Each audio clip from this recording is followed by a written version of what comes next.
இந்த பொண்ணு ஜனாதிபதியோட பொண்ணு. இவ தீம் பார்க்குக்கு வந்திருப்பா. அப்பன்னு பார்த்து எல்லாருமே ஃபோட்டோ எடுத்துட்டு இருப்பாங்க. அப்போ ஒருத்தர் இந்த பொண்ணுகிட்ட எல்லா ரைட பத்தியும் எக்ஸ்பிளைன் பண்ணிக்கிட்டு இருப்பாரு.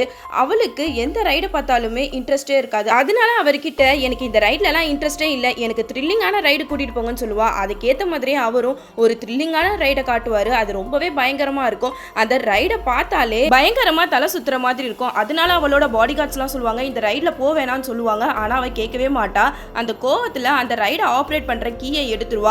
அது தெரியாம இவ ரொம்ப அடம் பிடிக்கிறான்னு சொல்லிட்டு அதுல உட்கார வச்சிருவாங்க. அந்த கீ இவகிட்ட இருக்கறனால அந்த ரைட அப்படியே அந்தரத்திலே நின்றோம். அதனால அவ அதை சீரியஸா எடுக்காம அங்க விளையாடிட்டு இருப்பா. அங்க உள்ள பாடி கார்ட்ஸ் எல்லாம் ஸ்பை டூ கிட்ஸை வர வச்சு அந்த பொண்ணை எப்படியாவது காப்பாற்றணும்னு சொல்லுவாங்க. அவங்க 2 பேருமே அவங்களோட சக்திகளை பயன்படுத்தி எப்படியோ மேலே போயிட்டு அந்த பொண்ணை காப்பாற்ற பார்ப்பாங்க. ஆனா அப்ப கூட அந்த பொண்ணு திமிர் பிடிச்ச பொண்ணா இருக்கும் போல. என்னை யாரும் காப்பாற்ற வேணாம், எங்க அப்பா தான் என்னை வந்து காப்பாற்றணும்னு சொல்லுவாங்க. ஆனா ஒரு பையன் மட்டும் அவகிட்ட எப்படியோ எக்ஸ்பிளைன் பண்ணி அந்த பொண்ணை கீழே கூட்டிட்டு வந்து காப்பாத்திடுவான்.